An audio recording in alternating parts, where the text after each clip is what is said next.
예, 가족 사진으로 진행되는 5월의 마지막 주입니다. 사랑한다면 가족 사진이라는 제목으로 하나님 말씀 함께 나누도록 하겠습니다. 플라시보 효과와 노시보 효과라는 말이 있습니다. 한 번쯤은 여러분이 다 들어보셨을 것입니다. 이 플라시보 효과에서 플라시보는 기쁨을 준다라고 하는 의미입니다. 이것이 언제 사용이 되냐면은 예를 들어서 의사 선생님께서 어떤 약을 이렇게 주었는데 그 약이 가짜 약이라 할지라도 그것을 받아들이는 환자가 이 약이 나를 치료할 것이라는 분명한 확신을 가지고 있다면 정말로 영향이 없는 약임에도 불구하고 그것을 복용했을 때 그 병이 낫게 되는 현상을 플라시보 효과라고 합니다. 미국의 예일대학교에서 한 흥미로운 실험을 진행했는데 이 밀가루를 캡슐에다 넣어서 진통제라고 소개를 한 겁니다. 그래서 두통이 있는 분들에게 이것을 나눠드렸는데 이 약의 재료는 이제 밀가루인 거죠. 그런데 이 약을 복용한 분들의 40%가 두통이 사라졌다고 해요. 그리고 나머지 분들에게도 이것도 진통제입니다 하고서 주사를 나누어 줬는데 그건 그냥 증류수였다고 해요. 물이었어요. 그런데 그 주사를 맞고 나서 나머지 분들의 60%도 두통이 사라지는 효과, 이 약이 나를 치료할 것이다 라고 내가 확신을 하니까 그것이 내 몸에 좋은 영향력으로 작용을 했던 거죠. 이것이 바로 플라시보 효과입니다. 노시보 효과는 어떤 의미냐면은 이것은 라틴어로 내가 손해를 입을 것이다, 해를 입게 될 것이다 라는 의미예요. 그러니까 플라시보 효과의 정반대 효과입니다. 실제로 작용하는 약이지만 이 약에 대한 부작용에 대해서 너무 마음을 쓰다 보니까 이 약이 제대로 나에게 전달되지 않는 거예요. 그 효과가. 어느 한 선생님께서 불면증 환자에게 정말로 수면제를 주면서 이런 말을 한 거죠. 부작용에 대해서 설명을 한 겁니다. 이 약을 먹지만 이 약을 먹었음에도 불구하고 잠을 이루지 못하는 사람들이 있었습니다. 부작용을 얘기하니까 나도 잠을 자지 못할 거야 라고 확신을 하게 된 그 환자도 수면제를 먹었음에도 불구하고 한숨도 잠을 자지 못했다라고 하는 사실이죠. 내 마음에서 아니야 라고 확신을 갖게 되니까 내 몸도 아니야 라고 그것에 따라서 응답하게 된 것입니다. 이 노시보 효과의 가장 적합한 예가 이런 이야기가 하나 있습니다. 한 선원이 그 선박의 냉동 창고에서 이 죽은 채로 발견이 되었어요. 근데 이 선원이 죽어가면서 자신이 죽어가는 과정을 벽에다가 이렇게 기록을 해놨는데 이렇게 적어 놓았던 거죠. 동료의 실수로 인해서 내가 이 냉동 창고에 갇히게 되었습니다. 나는 여기에 이 추위 때문에 점점 죽어가고 있습니다라는 글귀를 적어 놓았다는 거예요. 그리고 나서 죽은 채로 발견이 된 거죠. 근데 나중에 확인해 보니까 이 냉동 창고에 전원이 꺼져 있었다라는 사실이에요. 냉동 창고긴 하지만 추위는 없는 곳이었어요. 그런데 내가 이곳에서 추위에 죽어가고 있구나라는 생각이 너무나 강하게 이 사람에게 작용해서 실제로 이 사람이 목숨을 빼앗기는 일이 있었다라고 하는 사실입니다. 이 플라시보 효과, 노시보 효과를 보면서 마음이 얼마나 큰 영향력이 돼서 우리의 몸에 그것을 주는지 모릅니다.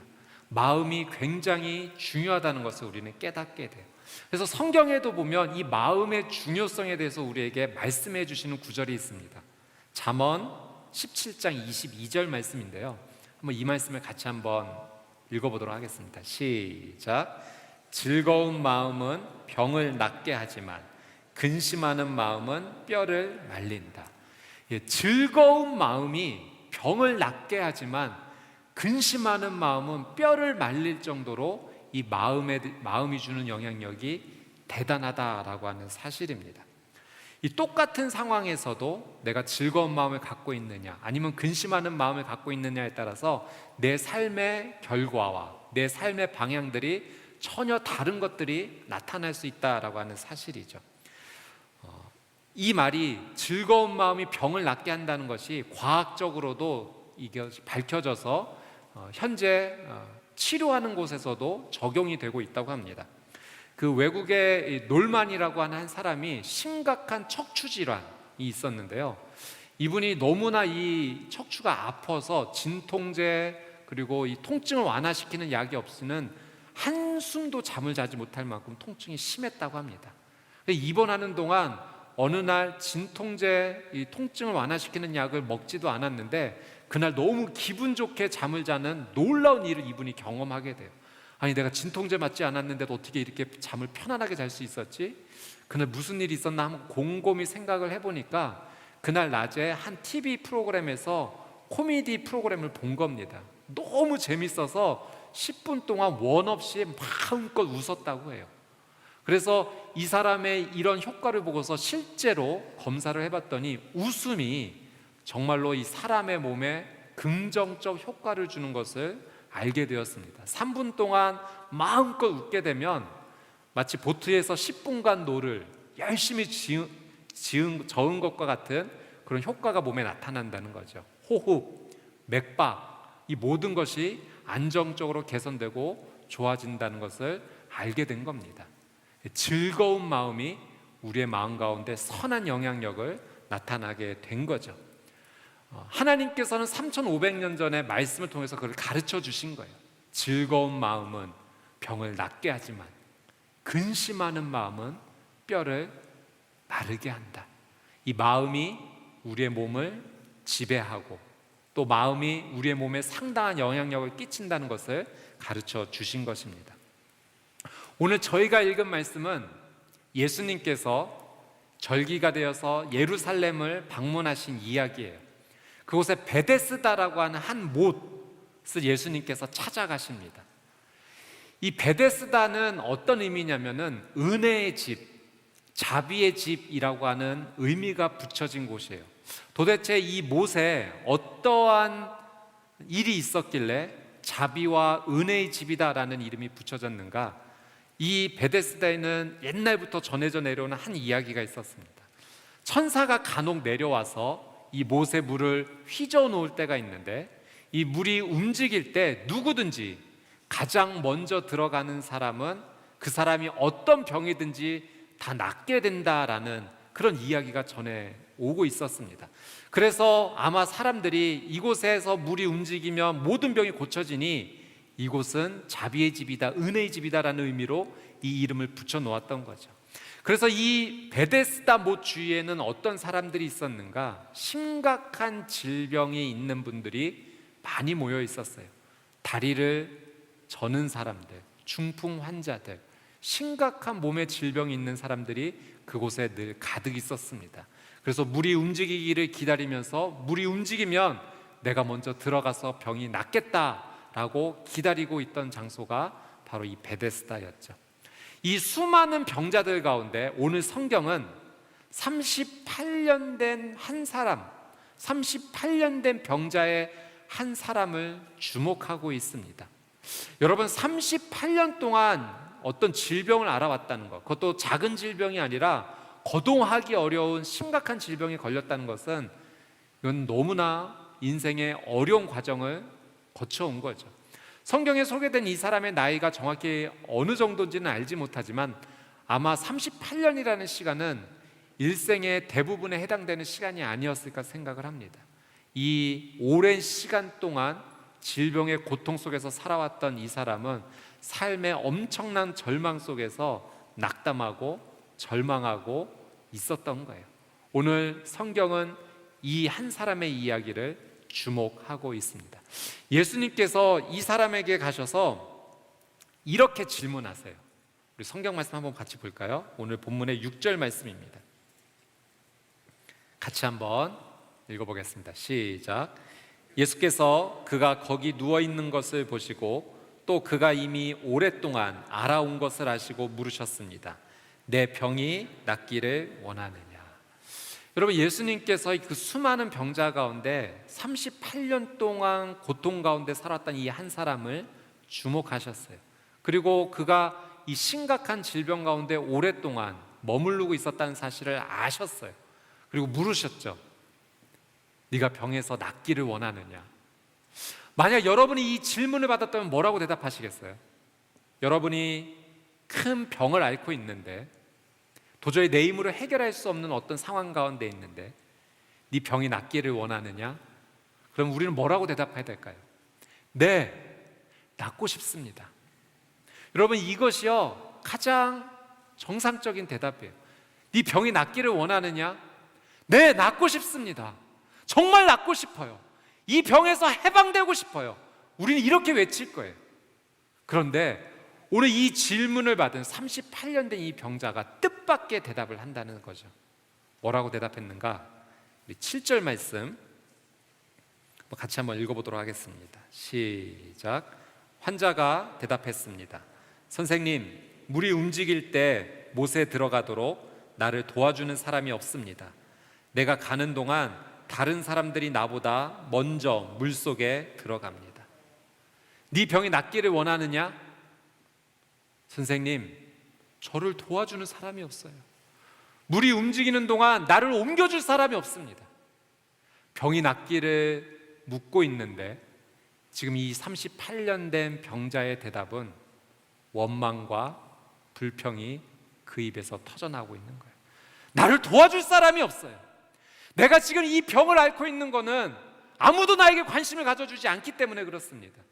물이 움직일 때 나를 좀 누가 도와주면 내가 날 수 있었는데 아무도 나에게 관심을 가져주지 않기 때문에 내가 지금 이러고 있는 거예요.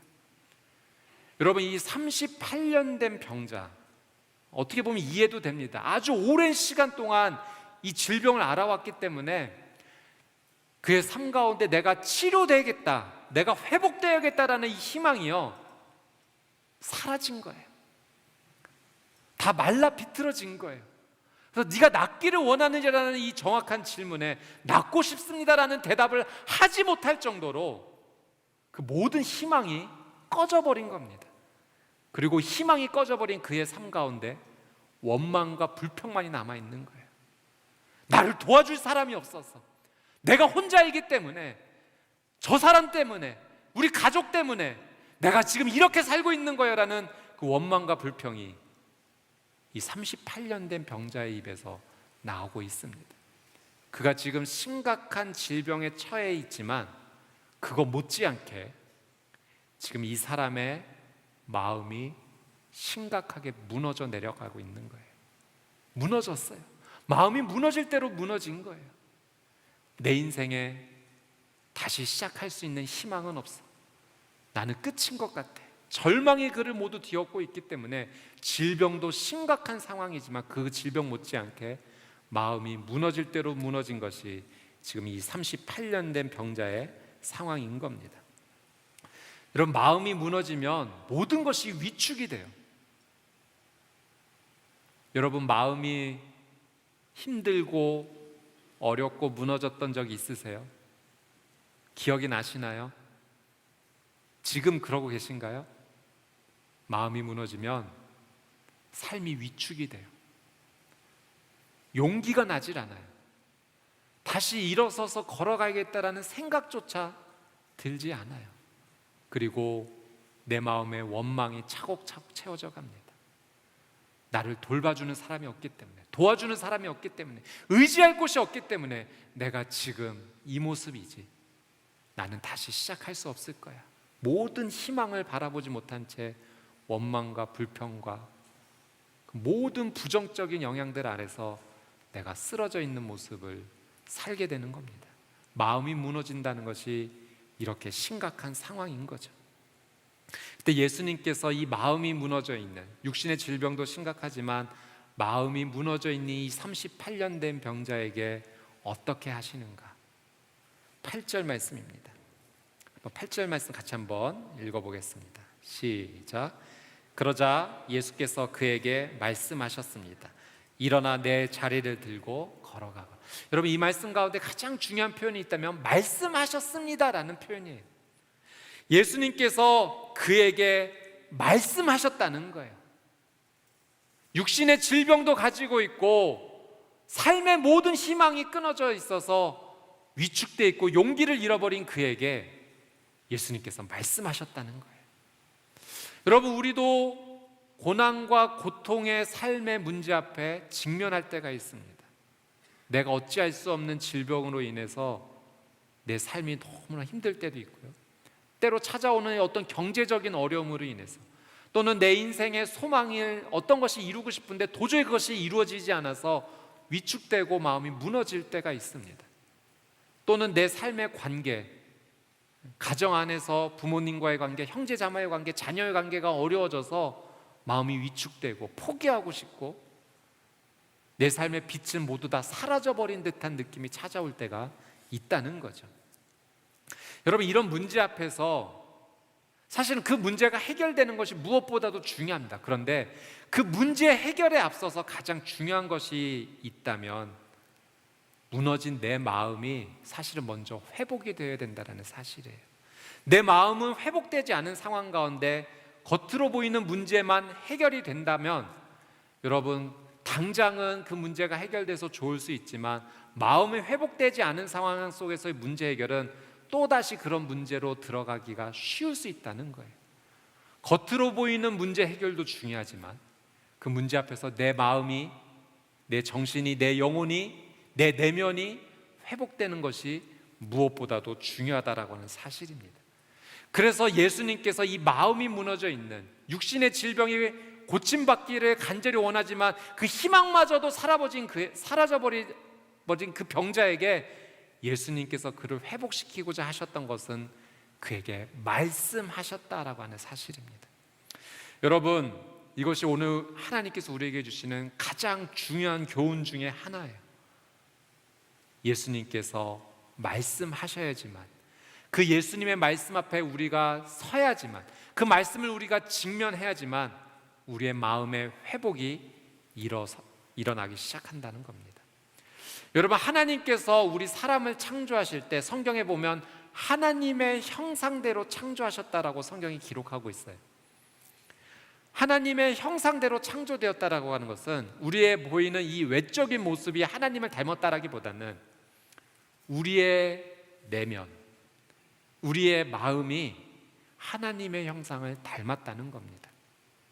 그런데 우리의 마음이 눈에 보이지 않기 때문에 어떻게 돼도 상관없어라고 마음대로 살면 하나님의 형상을 잃어버린 채로 살아갈 수밖에 없다는 거죠. 그것은 겉으로 보이는 모든 현상이 좋아 보여도 마음이 무너지고 하나님의 형상이 무너지면 그의 인생이 너무나 큰 슬픔과 아픔 가운데 처해 있다라고 하는 사실입니다. 그래서 무엇보다도 우리의 인생 가운데 중요한 것은 우리의 삶의 눈에 보이는 문제 해결도 중요하지만 내가 지금 하나님의 형상으로 살아가고 있는가, 회복되고 있는가, 그것이 너무나도 중요하다는 사실이에요. 우리가 하나님의 말씀으로 하나님의 형상으로 회복될 수 있다라고 성경은 우리에게 가르쳐 주고 계세요. 하나님은 나를 만드시는 분이세요. 하나님의 손에 나의 인생이 맡겨지게 될 때, 온전히 의탁하게 될 때 창조주이신 그분이 나를 다시 새롭게 만들어 가신다는 거죠. 여러분, 우리는 어쩌면 한 줌의 진흙과도 같은 존재입니다. 그러나 토기장이신 하나님의 손에 붙잡히게 될 때 우리가 다시 하나님의 형상으로 살아날 수가 있는 거예요. 그 하나님께 나의 삶을 온전히 맡긴다는 것이 무엇인가? 그것이 하나님의 말씀이 내 삶 가운데 들어온다라고 하는 것과 같은 의미입니다. 오늘 하나님의 형상이 무너져 있는 38년 된 병자에게 예수님께서 말씀으로 찾아가 주신 거예요. 그리고 나중에 이 38년 된 병자가 다시 회복된 후에 다시 한번 예수님을 만나게 됩니다. 그때 예수님께서 이런 말씀을 주세요. 자, 요한복음 5장 14절 말씀입니다. 요한복음 5장 14절 말씀 같이 한번 우리 자막을 보고 읽겠습니다. 시작. 나중에 예수께서 성전에서 이 사람을 만나 말씀하셨습니다. 보아라, 네가 다 나았구나. 더 심한 병이 내게 생기지 않도록 이제 다시는 죄를 짓지 마라. 여러분, 예수님께서 한 번 더 말씀해 주신 것이 뭐예요? 다시는 심한 병에 걸리지 않도록 건강관리 잘해라. 위험한 곳 다니지 마. 이렇게 말씀하신 것이 아니라 맛있는 음식 먹고 비타민 잘 챙겨 먹고 운동 열심히 해. 이런 말씀을 하신 것이 아니라 네 병이 다시 심각해지지 않도록 뭐 하지 말라라고요? 죄를 짓지 마라. 여러분, 예수님께서는요, 이 사람의 육신의 병이 치유되는 것도 해주셨지만 더 중요한 하나님의 잃어버린 형상을 회복시켜 주신 거예요. 다시는 죄를 짓지 마라. 하나님의 말씀 앞에 돌아와서 하나님의 말씀을 기준으로 살으라는 거예요. 그리고 예전에는 죄와 가까운 삶을 살았다면, 그래서 그 죄로 말미암아 내 삶에 심각한 문제가 찾아왔다면, 이제는 다시는 그 죄가 나를 범하지 않도록, 무너지지 않게 하도록 하나님 말씀 붙잡고 죄를 끊어내고 하나님 주시는 은혜 가운데 머물라고 예수님께서 다시 말씀을 주신 거죠. 여러분, 오늘 동일하게 하나님께서는 저와 여러분의 마음을 회복시키기를 원하세요. 우리의 마음이 회복될 때 진짜 우리의 삶이 다시 시작할 수 있는 거예요. 여러분, 코로나19 바이러스가 처음 나오게 되었을 때 너무나 심각한 상황 가운데 우리가 모두 위기의식을 느꼈어요. 그래서 조심해야겠다라고 여러 가지 삶에서 최선을 다해서 노력했습니다. 그런데 이것이 단기간에 지금 끝나지 않고 있어요. 아주 장기간에 걸쳐서 지금 또다시 좀 잠잠해지나 싶더니 또다시 거세게 이 코로나 바이러스가 계속 우리의 삶 가운데 위기를 주고 있습니다. 오랜 시간 지속되는 이 위협 앞에요, 많은 분들이 지쳐가고 있어요. 마음이 무너져가고 있습니다. 인생의 미래에 대해서 더 심각한 고민이 들기 시작했어요. 생명의 위협을 받는 가운데 처음에는 위기 상황 가운데 정신 차리자고 해서 버텨왔지만 장기간 너무 지속되다 보니까 이 코로나가 가져다주는 무기력감, 이 위기로부터 많은 사람들의 마음이 무너져가고 있다는 거예요. 여러분, 이 상황 속에서 우리의 마음을 다시 회복시키고 하나님의 형상으로 살기 위해서 우리에게 필요한 것이 있다면 그것은 우리가 하나님의 말씀 앞으로 다시 나가는 것입니다. 우리가 하나님의 말씀의 기준에 다시 살게 될 때 우리의 마음이 힘을 얻게 될 것이고 하나님의 형상을 회복하게 될 것이고, 코로나의 이 위협 속에서도 우리는 이 위기를 극복하고 문제를 해결하고 다시 일어서게 될 줄 믿습니다. 힘들고 어려운 가운데 있는 여러분이 하나님의 말씀으로 다시 회복되기를 주님의 이름으로 축복합니다. 이 38년 된 병자 말씀을 묵상하면서요, 1인 가족이라는 말이 묵상이 많이 되었어요. 38년 동안 병을 지니고 살면서 홀로 얼마나 외로웠을까. 저희 통계청 조사를 제가 보니까 2018년 그 자료, 지금부터 한 2, 3년 전이죠. 우리 가구 수의 29.3%, 약 585만 가구, 그러니까 지금은 좀 더 늘어났겠죠. 어림잡아서 3가구 중에 1가구가 1인 가구라고 합니다. 그러니까 여기 계신 분들의 3가정 가운데 1가정은 지금 혼자 생활을 하고 계시는 거예요. 홀로 생활하는 그 여러 가지 복합적인 여러 가지 이유가 있겠지만 이 수치가 줄어들지는 않을 거라는 거죠. 앞으로 계속 증가할 것이라는 사실입니다.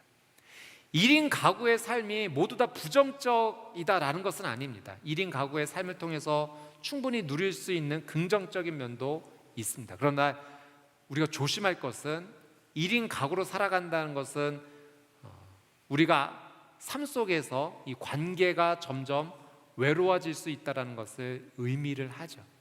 내가 외로운 삶을 살아갈 수밖에 없다는 것은요, 어떤 위험이냐면 내 마음이 쉽게 무너질 수도 있다는 상황을 의미하기도 합니다. 여러분, 이 마음이 쉽게 무너지는 것을 우리는 그대로 두어서는 안 돼요.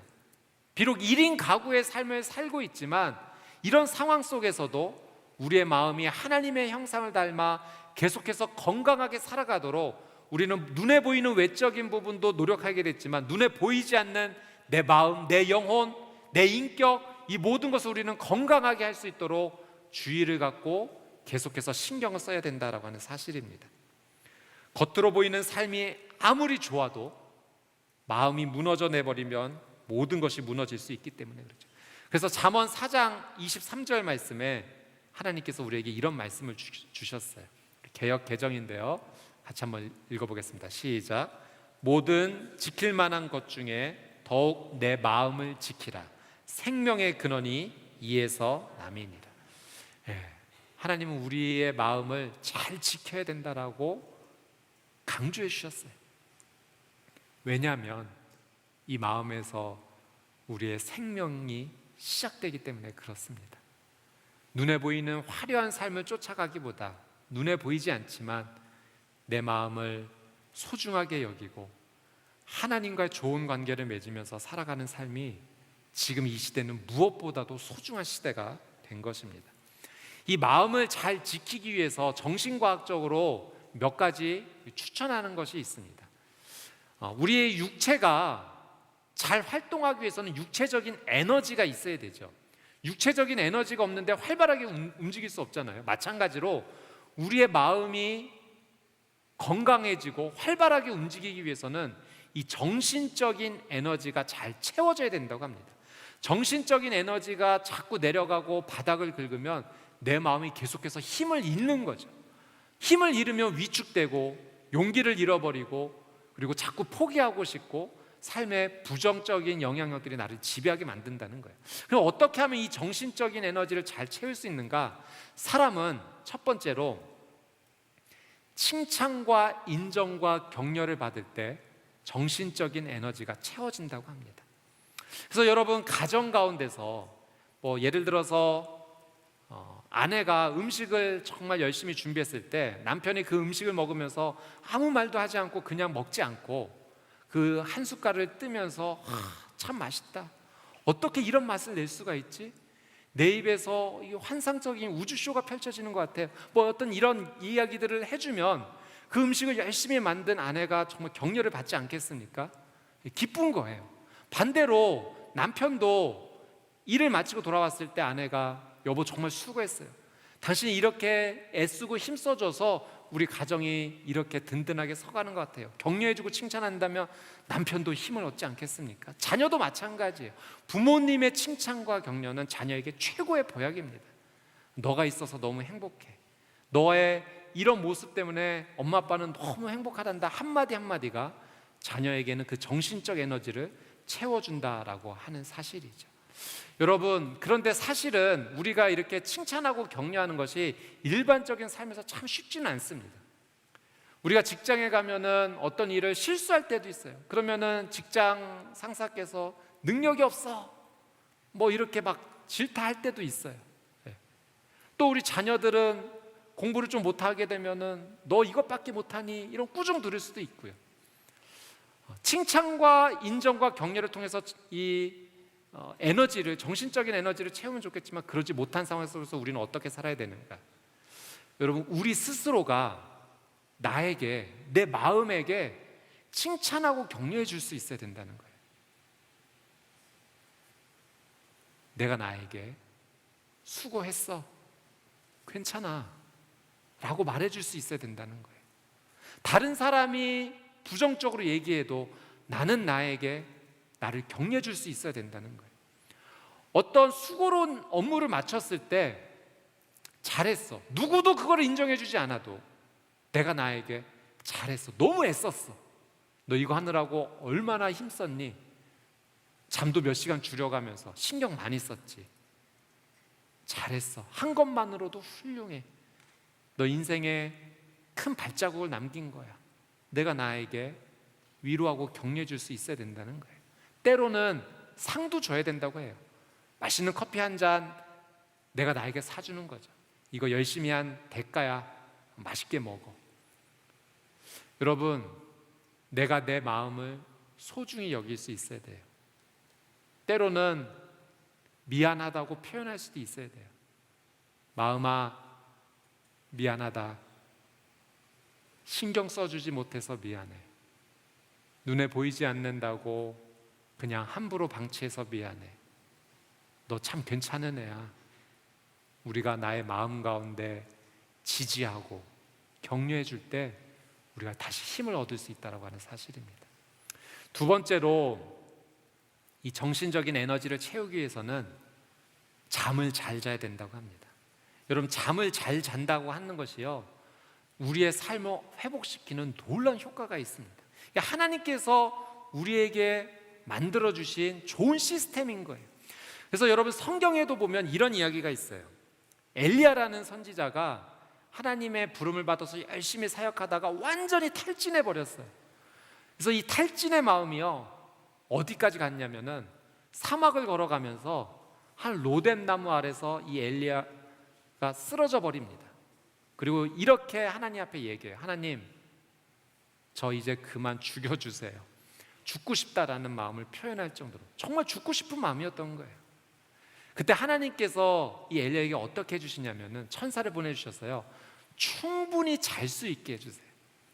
그리고 충분히 자고 일어나면 맛있는 거 먹여주십니다. 숯불에 구운 떡도 먹여주시고 물도 먹여주시고 좀 더 자라 하세요.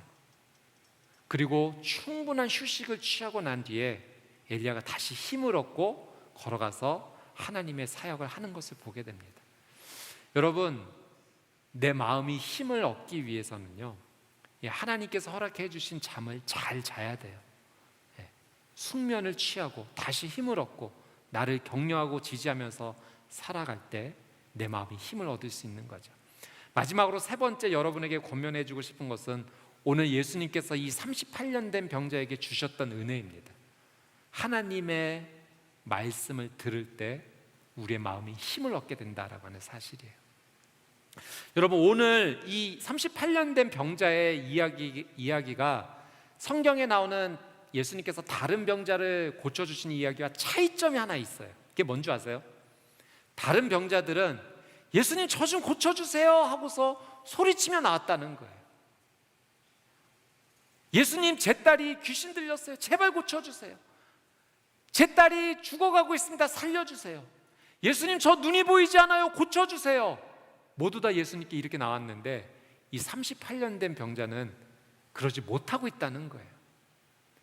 여러분, 이게 마음이 무너졌다라는 증거예요. 마음이 무너지면 도와달라는 말도 못해요.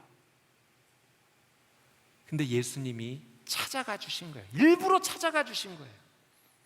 그리고 말도 못하는 그에게 말씀해 주신 거예요. 다시 만나 주셔서 죄 지으면 안 되라고 또 말씀해 주신 거예요. 여러분, 우리가 하나님 말씀을 어떻게든 붙잡아야 돼요. 하나님 말씀을 우리가 붙잡으면 그 말씀이 내 인생이 어디로 살아가야 될지 친히 말씀해 주세요. 매일 말씀을 봐야 돼요. 여러분, 죽을 힘을 다해서 말씀을 붙잡아야 돼요. 그래 내 마음이 살아나요. 말씀이 내 마음을 하나님의 형상으로 회복시켜 주기 때문에 그렇습니다. 사랑 여러분, 어쩌면 여러분의 삶 가운데 오늘 이 자리에 나오신 분들 가운데 정말 있는 힘 없는 힘 다 끌어모아서 오신 분도 계실지 모르겠어요. 하나님 부르신 거예요. 아니, 하나님이 여러분을 찾아가 주신 거예요. 그리고 오늘 이 말씀 앞에 서게 하신 겁니다. 억지로라도 하나님 말씀 들으세요. 붙잡으세요. 그러면 살아날 수 있는 거예요. 여러분, 혼자라고 생각하셨지만 혼자 아닙니다. 예수님이 찾아오세요. 그분이 나의 가족이 되어주시는 거예요. 그래서 나 혼자 있는 것 같지만 내 옆에 예수님께서 계셔주시고 나와 함께 사진을 찍어주시는 거죠. 그렇게 예수님과 함께하는 가족 사진이 되는 겁니다. 여러분의 삶 가운데 예수님 주시는 말씀을 통해 마음의 힘을 얻고 하나님 형상을 회복하여 다시 일어서는 귀한 삶이 되시기를 주님의 이름으로 축복합니다. 기도하겠습니다. 사랑하는 주님, 마음이 무너질 대로 무너진, 그래서 용기도 사라지고 희망도 사라지고 미움과 불평과 원망만이 가득한 내 모습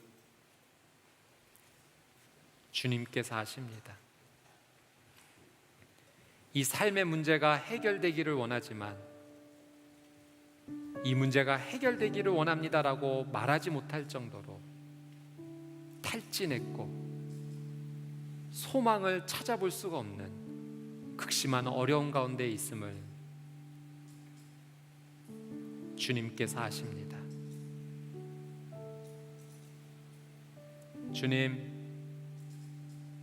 내 마음이 다시 회복되기 원합니다.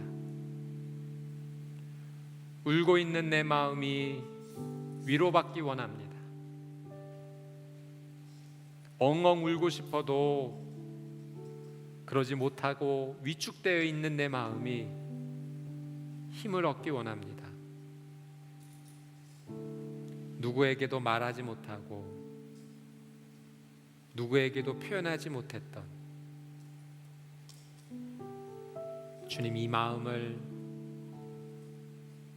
하나님 위로하여 주옵소서. 말씀하여 주옵소서. 하나님 형상으로 다시 회복되기 원합니다. 우리 귀한 성도님 한 분 한 분의 삶 가운데 하나님 주시는 말씀의 은혜로 다시 일어서는 귀한 삶이 되게 하여 주옵소서. 혼자가 아님을 깨닫게 하여 주옵시고 예수님께서 함께 해주시는 그 가족임을 깨달으며 주님, 험난하고 어려운 이 인생길을 주님 손 붙잡고 살아가는 귀한 삶이 되게 하여 주시옵소서. 감사드리며 예수 그리스도의 이름으로 간절히 기도드리옵나이다. 아멘.